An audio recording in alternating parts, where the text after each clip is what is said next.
Hey everyone, it is me, the Galactic Princess, and I'm back with another video, and today I am going to be playing a visual novel called Call Me Under from itch.io. This game was created by Lunaris Games. I do believe I played a couple of their demos for other games and stuff. I'm not really sure. I think I have. Their art style and their little video looks familiar. Right now I'm looking at their itch.io page so I can read you the description if you want to play it for yourself. This is the demo. I do believe it's the second one that they created. Oh, that was a lot of noise. But I'm reading on my phone the itch.io page. And I think this is the second demo. I don't know if you have to play the first demo first or the second demo first. But I don't know. Maybe they're the same. But I decided to play with the second demo today. So the description of the Call Me Under game is: dive into the 1950s and explore an eldritch horror-infested world soaked in dark magic, mystery, and romance. Call Me Under takes place in the mysterious underwater city of Styx, a haven inhabited by humans, sirens, and a host of unknown otherworldly entities. Play as a choice of two different faceless protagonists from the surface seeking to leave their past behind and start fresh in a new city, even if it's only one rumored to exist at the bottom of the ocean. They do say there's nothing like a clean slate, but maybe not if you find yourself thrown into the middle of a brewing fight between the shadows and the light, two ancient otherworldly entities embroiled in a centuries-long battle for power. And it says Call Me Under is rated mature 17 plus for strong language, sexual themes, dark humor, violence, body horror / blood, and eldritch horrors. So if this is something you're interested in playing, that's the rating and that's the description of the game. So yeah, right now they also explain that this is a demo, so I'm very excited to see what is going to go down. There is 6 individual romances, 25 possible good or bad endings. Wow. 2 polyamorous romances. Nice. Okay. 60 unique CGs. Okay. So we're going to be playing Call Me Under by Lunaris Games. So I hope you all enjoyed this video. And yeah, so let's go ahead and get started. Alright, I want to also put a warning on my end. I'm not that great of a reader. I'm just doing this for commentary and, just to have fun, all that. But I'm not a great reader, you guys. But I love doing these. I think they're really fun. Look, so these are the characters. I'm guessing the love interest that we're gonna fall for, or maybe the mystery. Alright, so let's go ahead and get started into the game. Warning, this demo is rated 17 plus, so pretty much we kinda went over this. Dark humor, strong language, eldritch humor. All characters portrayed in the games are works of fiction, and some likeness to any real person is purely coincidental. Some scenes may contain mild flashing images, so you have been warned. A Lunaris Games production. I hope I'm saying their name right. Alright, let me put my screen up. I hope none of this music is copyrighted.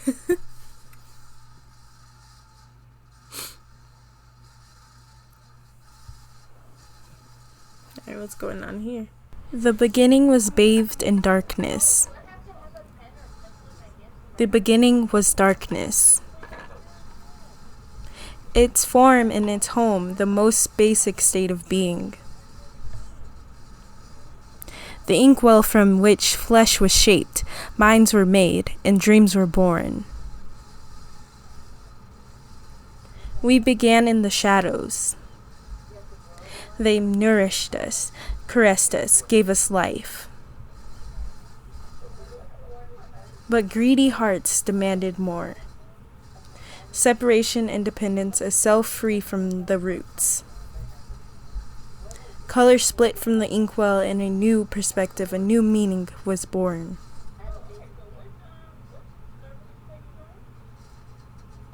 And so began the tale of our creator's downfall. But I'm sure you know that already, right? How the skies formed their legion and drove the shadows to the bottom of the dark and terrible ocean. Such a simple fable. A great and uncomplicated way to explain the universe to young, impressionable minds.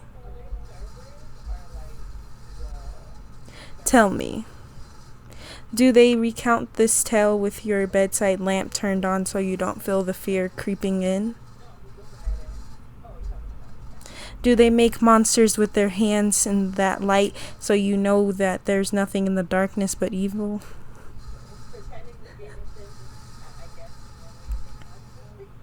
Have you ever felt just that tiny sliver of doubt that maybe I messed up?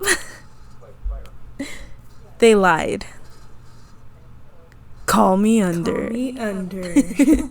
That was really great voice acting. I loved that little intro. That was really nice. So I'm guessing the human is confidential. So we get to character select. So the Skia. Alright, so we're gonna go ahead and select the Skia. Alright, the Skia. Alright, so right here it says fresh blood from the surface. A few prior convictions, but nothing I can't work with. Reasons for Annie acquiring them is unknown, but seemingly a decent decision on her part.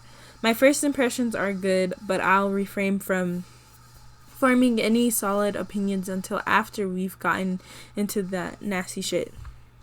Here's hoping it works out better than the last time.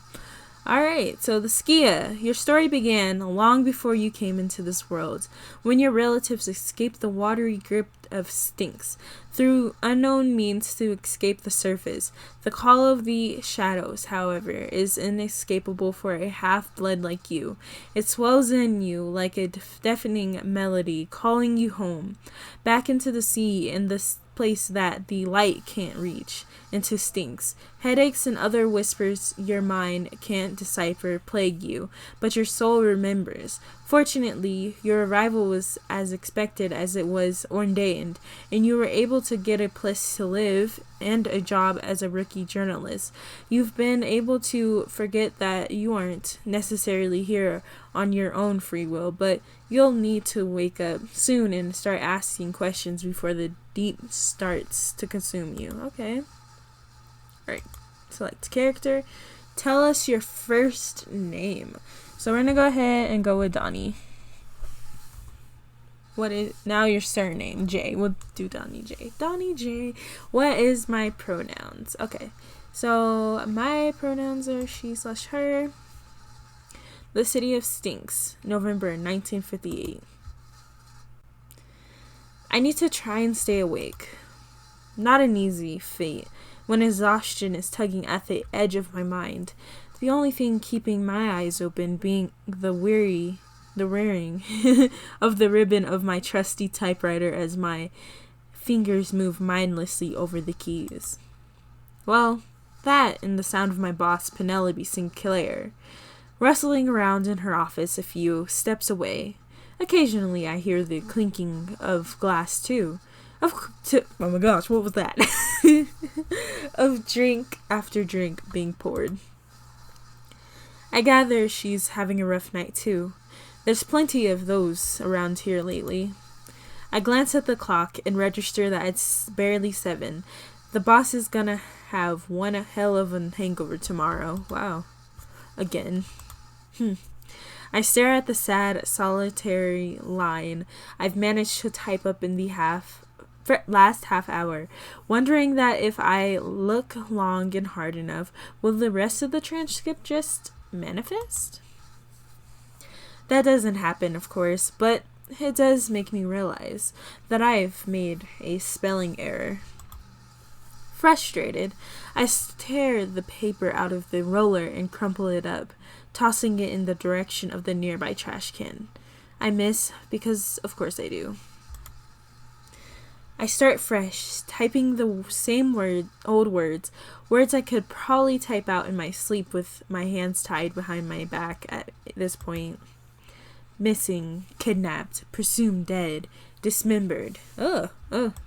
Jeez. Grim stuff. But it's our new harsh reality and seemingly the norm here in Stinks lately. I try not to fixate too much on the names and the details, but there's a low whistle behind me. Hey, you done yet? I thought you're supposed to be fast. I don't have all night, you know. Got any spare brain juice? Sorry, boss. Got any spare brain juice? Sorry, boss. I feel a pinch of guilt when I take a stock of the ever-growing bags under her eyes. Things haven't been going well for poor, hardworking Penny as of late, and in turn, that means things aren't going well for me either. Sorry, boss. I'll finish up as fast as I can. I get a view of the tense, rigid lines on her shoulders before she vanishes out of sight, and that's when the guilt truly creeps in, taking frustration's place. Scott and Sinclair investigations. The door to her office declares, but it's been missing the Scott for a few weeks now. Namely, Annie Scott, Penny's partner in solving crimes and one of the unlucky citizens who went missing recently. I don't think Penny's caught a wink of sleep since, and my relationship with my pillow has been on shaky terms recently, thanks to the amount of work that seems to be piling up and shaking my head, I press play on the tape recorder and I get ready to type. But what did you see? You say you blacked out after she was taken. You must have caught a look at the guy's face. That's the thing, though. That wasn't no guy. Wasn't no human. Yeah, you said that already. But it isn't like we have much in the way of humans down here. So help me out. Be more specific. It wasn't one of them either. It was... I switch off the tape just in time for the rumbling that gently rattles my desk to intensify. The light overhead swings and flicks dangerously, and my glass of water jumps closer to the edge of my desk. I just barely manage to grab it in time. So is there like a subway or like a train going by? Like, the quake stops abruptly. Is it me, or does that one feel violent? Penny has reappeared amidst the unwelcome distraction. She stands in the doorway, tugging on a pair of well-worn heels, her coat dragged under one arm. She looks unconcerned that the ocean floor just shook us, like the fish in a bowl that we are. Oh, it's the ocean floor. Something like that. She squints at me. I suppose you might be a little less bothered than us humans, huh? Your sea legs are surely sturdier than mine. I wouldn't go that far. Still getting used to being back, and it's not like my memories of this place are crystal clear. I'd see that as a blessing. Besides, nothing can send Stinks tumbling. With a sigh, Penny seems to reconsider her statement. Well, not from the outside, anyway. Smirking mercilessly, Penny throws on her coat. She strides towards the door with purpose. Clearly not interested in hanging around to wait for me to finish. So we are... The Skia? I forgot what that was. Okay. I have to reread it to see. We are Skia, right? Go home and rest when you're done. With that, I need you here bright and early tomorrow, understand? Oh, and lock up for me, will ya? And then she's out of the door, disappearing into the early evening atrium crowds before I can even think about responding. I hear the familiar soft flick of her lighter before her footsteps resume and fade away. Okay. Now that I'm officially alone with my transcripts, I pinch the bridge of my nose and hunch over my typewriter once more. Almost there. Just think about climbing into bed. That's what I do. I just try to think, oh, getting back into bed after like a long day of like school. Then it happens again. Uh-oh. Shake, rattle, roll. Another quake. Oh gosh, okay. This time, it's like a hammer slamming against fragile glass, the entire room shaking with the force of it, and rattling me so hard I nearly fall out of my chair. I hear something shattering, not sure if it's in here or outside, but I don't stick around to find out. I need to go. I would have been out the door running. I'm just gonna go. I don't know. Like, is it really, like, safe to walk around or swim around if quake is happening? I don't know how they get home, but I guess they just walk like no others. With my heart in my throat, I stumble for the door, trying desperately to remember what I'm supposed to do in case of a quake. Okay. This fucking city. Out in the atrium, I stumble into utter pandemonium. Panicked people flood the avenue, pouring from the shops. A loud and anxious river swimming under the local establishment, bright neon signs. There's a stampede of them moving in the direction of the exits to the other areas of the city, and it feels like the world is about to end. Yeah, that seems like it was a huge earthquake. I look up at the ceiling and the murky seabed outside, expecting to see cracks forming in the thick glass. Is this it?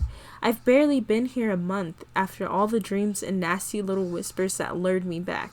And this is how it ends? Uh-oh. Okay. But I don't think the world's gonna end. Maybe. I don't know. We shall see. Let me get a sip of water first. Okay. Alright. Then I feel a shadow looming over me. Oh, snap. Not a physical shadow. Nothing that I can see or touch. But I know it's there. I feel it there. A something pressing closer. For one distant moment, I look out beyond the glass windows and feel as though the currents of the sea are running deep in the marrow of my bones. It's swirling beneath my skin. I feel them churning and crashing, my heartbeat scattering into the low roar of the 1,000 tons of water pressure. My ears are blocked, my veins run icy, but still, I hear it. I hear them. I hear them all, clearer and sharper than ever. There's that absence of sound, a heavy emptiness, that familiar nothing, and then everything as my whole world fades to black. Then a flash. Uh-oh. Somewhere in my mind, I can see a window. One not too unlike those in the atrium, but in front of it lies a figure in a comfortable-looking bed. The shadows... Don't sneeze. Okay, I had to sneeze. The shadows of the ocean cast them in a gentle green-blue light, and I'm caught by how beautiful they are. Dark hair that falls in waves over the smooth, freckled skin of their shoulders, their lashes long where they flutter against sleep-flushed cheeks. Their chest heaves as they toss and turn and pant. I'm transfixed. Let's look away or look closer. Let's look closer. I want to see. I'm curious. If something freaking pops up in front of this window, I'm gonna probably be like, scream. Okay, yeah, Just kidding. I take a step forward as the figure reaches out a hand, but they're not reaching for me. I focus on the wrinkles in the sheets that pull around them, their bare waist, their legs thrashing, their long fingers curling in the soft fabric as though they mean to tear holes in it. Yes, please. More. It feels like I'm watching something intimate, something not for strangers to witness, but I can't bring myself to look away. Instead, I focus on the sound of the thunderous beating of their heart that seems to echo in the chamber of my mind. Their back arches and they cry out, and then a breathless statement falls from their lips. Tell me who you are. You always leave. Don't leave. I take another step, then another, drawn in by the soft cadence of their voice, a siren song. Something tells me to reach out and touch them, and so I do, my fingertips barely grazing the soft skin of their freckled shoulder. And then it hits me like a freight train. A rush, a sympathy of voices. No, one voice. It's deep and rich. It's a sermon and a prayer. Something terrible and desperate and intoxicating that invokes nothing but a sense of danger. Run. Oh yeah, run, girl, run. Oh wait, sorry. It awakens a restlessness inside me, something that's been building alongside of all of the promises that the voices who whisper to me in dreams have made, promises of a better world, of a savior, of paradise. Ooh. Oh gosh. But then it gets too loud. I cover my ears and close my eyes, and will it go away? Go away? Feeling like if I let it in, then it will gut me and leave me hollowed out and raw. Whoa. When I open my eyes, the figure before me shoots up bright. Oh. Ooh. And then they're looking right at me. Hi. Like, ooh, why is my mouse doing that? Okay. Like this isn't a dream or a vision, or whatever the hell seems to take a hold of me when I let out the whispers in. No, this is very real, from the sweat that beads at their brow and in the hollow of their throat, trailing over their skin until it settles in the sharp relief of their clavicles, to the way their lips shyly curl at the edges. I feel the weight of that reality as I'm pinned in, placed by their golden eyes. Gorgeous. I don't know whether they're going to kill me or kiss me, but I don't think that I mind either way, right? I let my hands fall. That voice now, nothing but a terrible memory. I stare right back. When they smile, their teeth are as sharp as knives. Oh, hi. Maybe they will devour me after all. I can think of worse ways to go. Who are you? Before I can respond, the shadow consumes me, and I'm bathed in darkness once more. Listen. I wake early, and I don't remember how I got home, but I do know that my sleep was fitful and plagued with nightmares. I would say that was nothing new, but these were different. That voice sticks with me, haunts me, and the whispers that were once nothing but a quiet, friendly call are deafening. Like a death knell. Knell? No. Like someone's trying to stifle them, and all they can do is scream. Oh my gosh, sorry that I keep doing that. Okay. Alright, we're back at work. It's a beautiful morning. I'm just kidding. It's a beautiful day here in Stinks. Though, maybe I should have called out, after all. Probably. The clock on the wall declares that it's 9:30. I've been in my chair, turning the recorder off and on for the past 30 minutes, but nothing coming out of those tapes is sticking in my mangled mind. The piece of paper sitting in my typewriter stares up at me, tauntingly, still as white as snow. I wish my thoughts were the same, but instead, I'm replaying what I saw last night over and over until I feel sick. I've lived with visions all my life, and those like me who live in a secrecy on the surface have a pretty way of putting it. They say our parents or grandparents carried the sea with them when they walked out of the waves to join those up there, and that the sea never leaves us. Its currents flow in our blood, its whispered secrets beckoning us to return. In a way, I suppose it's comforting. No matter where I go, no matter what I might have happened to me up there, I always had a home to return to. Here in Stinks, surrounded by the ocean's tumultuous, I think that's how you say that, tumultuous Darkness. The vision yesterday was sharper and more real than anything I've experienced before. So much so, I think I almost lost myself in it. I came here because I could no longer resist the call. Much like how the pure-blooded sirens charm others, the sea charms us.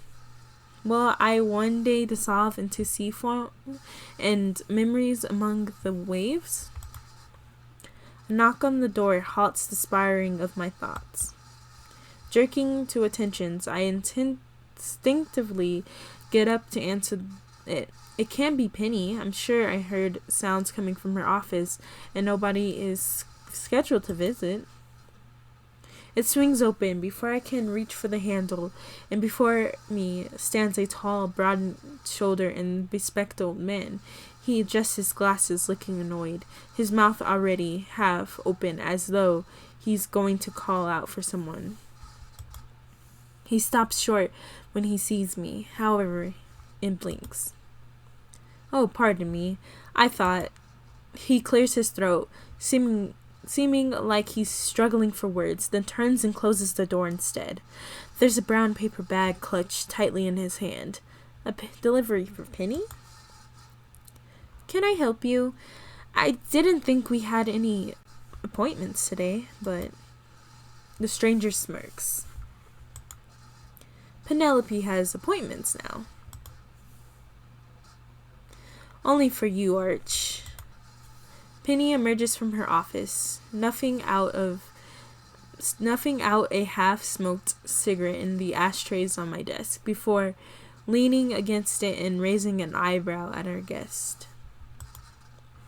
It's immediately obvious that they know each other, and while Penny isn't exactly smiling, she seems relaxed. Well, as relaxed as Penny can be anyway.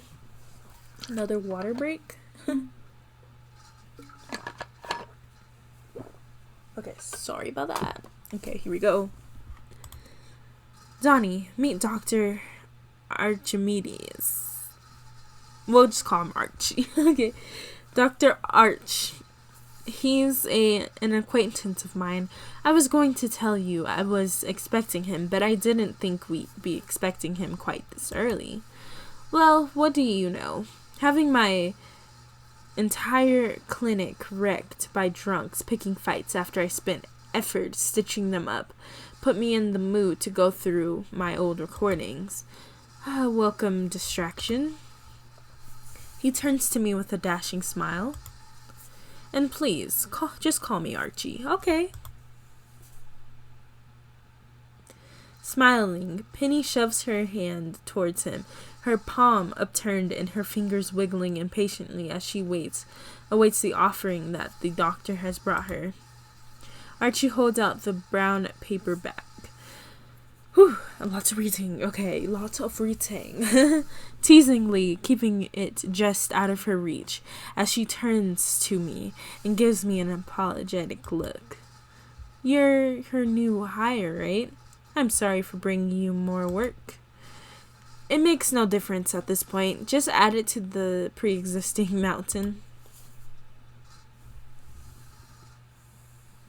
Hey, come on now, Donnie. Aren't you ecstatic about having something to keep you nice and busy? The mischievous glint in her eyes is very telling. You're doing a good job of that already. Penny smirks at me, then snatches the bag and empties the content on her desk like a child, eager to open presents on Christmas morning.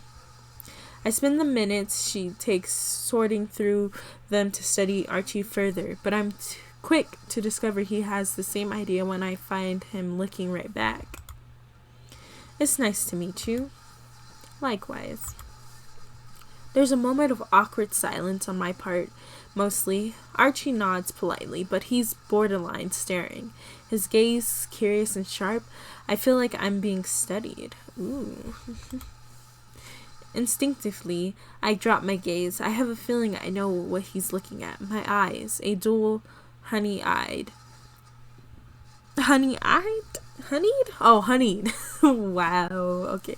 Honeyed yellow, a siren's trait, the most visible and unmistakable sign of the half of me that isn't human. Ah, sorry, that was rude of me. You're not the first to do that, though it's a lot less of a problem here than elsewhere. Like on the surface, I want to say, the one good thing about being a Stintz is that I'm no longer some anomaly or pretty freak. There are plenty like me. Golden-eyed, staring from behind the city's glass windows, or the brighter ones worn on very normal-looking human faces, smiling at me as I walk down the street. I rub the back of my neck awkwardly. I've looked away out of habit. Nothing good happens when the people back home start staring, but I'm not home anymore, am I? Well, Donnie, you'll be happy to know that at least they're all labeled. Penny finishes her assessment of the goods, and with pursed lips, she hands me a tidy stack of tapes. They're bound together by twine. Wow. And there's a note in flowing handwriting tucked under the string listing what I assume is the details of the contents. You looking to hire another transcriber? Please say yes. Penny scowls at me. Good luck finding someone else who wants to get involved with this mess right now, friend. In fact, I was worried you would ignore my request, Archie. You were quiet for so long. Ignore you? After you barely acknowledged my own correspondence unless I delivered it in person for months. Admittingly tempting. Hey, I've been busy. This is... She gestures at my desk. The tapes, everything in general. Those stress lines are appearing on her face again, tied around her mouth. A fucking mess, as you can imagine. Don't suppose you got any information about our newest mystery? Penny looks at the corkboard to one side, and Archie drifts closer to it. I only need to follow her gaze. She flicks the poster, leaning against the wall with a resigned sigh before she addresses me. Alright, so it says missing. We are seeking information regarding the disappearance of this individual. Last seen in the Asphodel area of the city. An extensive investigation being conducted to locate him. Castor Egan. So Egan Castor. And he's male. He's from Greece. He's from Greece. He was born October 23rd, 1930. He's 6'2", black hair, and blue eyes. Should you have, or in the future receive any information concerning the whereabouts of this individual, you are requested to notify Penelope Sinclair immediately. Scott and Sinclair investigation, licensed and bonded. Okay. Name is Egan Castor. His brother came to my apartment after the quake in a mad panic. Said he disappeared last night under suspicious circumstances, but that's all I managed to get out of the crazy bastard before he ran off. Men. Archie huffs a laugh, implying that he agrees with her before he turns relatively serious. Your guess is as good as mine. I was probably one of the last people to talk to him before he went missing, apart from his brother. But other than seeming like he was in a terrible hurry, he says nothing else. Sorry about that, guys. Okay. You had direct contact with him before he disappeared. Archie shrugs, looking pensive. Penny only frowns, but she doesn't push, nor does she seem in a hurry to press him further. Though Archie takes a deep breath and offers clarification freely. Maybe it was my glare that did the trick. He comes by my clinic occasionally. Charming guy, but he remains a mystery to me despite having known him for a while. Always anxious and running about. Just tight-lipped about everything. I didn't have time to talk to him. Wow, you guys, my reading. Because he will never let me have that time. Sure sounds like Egan. Always charming his way out of actually saying something of substance, despite clearly not lacking brain cells. And now he's gone, it would appear. Penny's lips pressed into a thin, razor-sharp line. After a moment, she sighs. There's just too many moving parts that we can only ever see half of it, if that. She pauses, then turns to me with a frown. You know what? Take the day off if you want.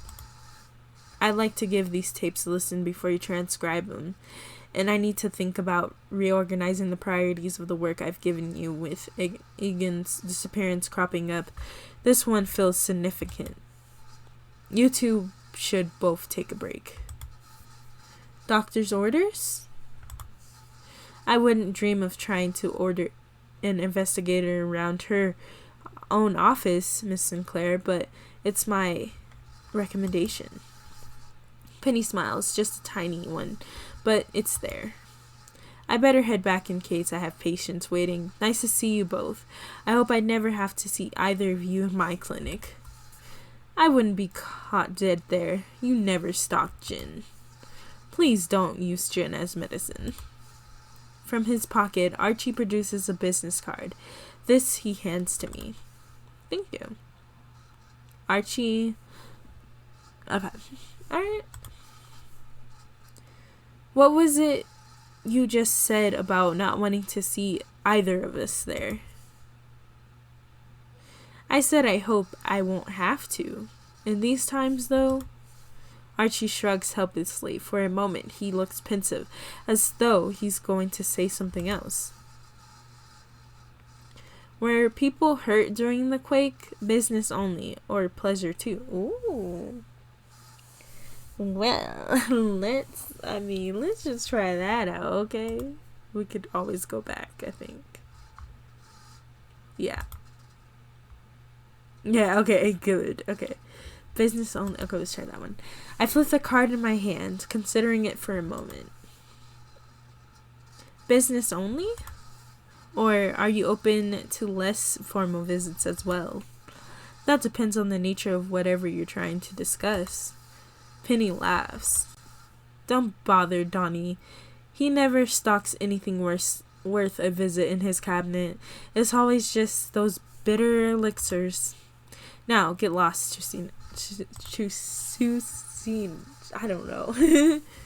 With a wink and a final smirk, Archie sees himself out. Ooh. I wait until the door is closed and his footsteps are gone to speak. Alright guys, so I'm gonna end the first part here. I really hope you all enjoyed this so far. I'm enjoying it so far. I like that it's like a mystery, kind of like, where are these people going? Like, why are they going missing and all that stuff? So I absolutely enjoy Call Me Under. I think I'm gonna play another part of this game. If you would like to see more of this, let me know. Plus, I'll probably end up still playing it and stuff. And yeah, you guys recommended me to play IMVU.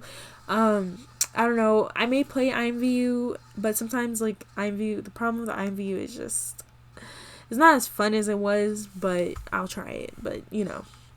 Alright. Anyway, guys, I hope you all enjoyed this video and you have a wonderful Saturday. And I will see you guys later. Bye. Oh shoot, let me do this real quick.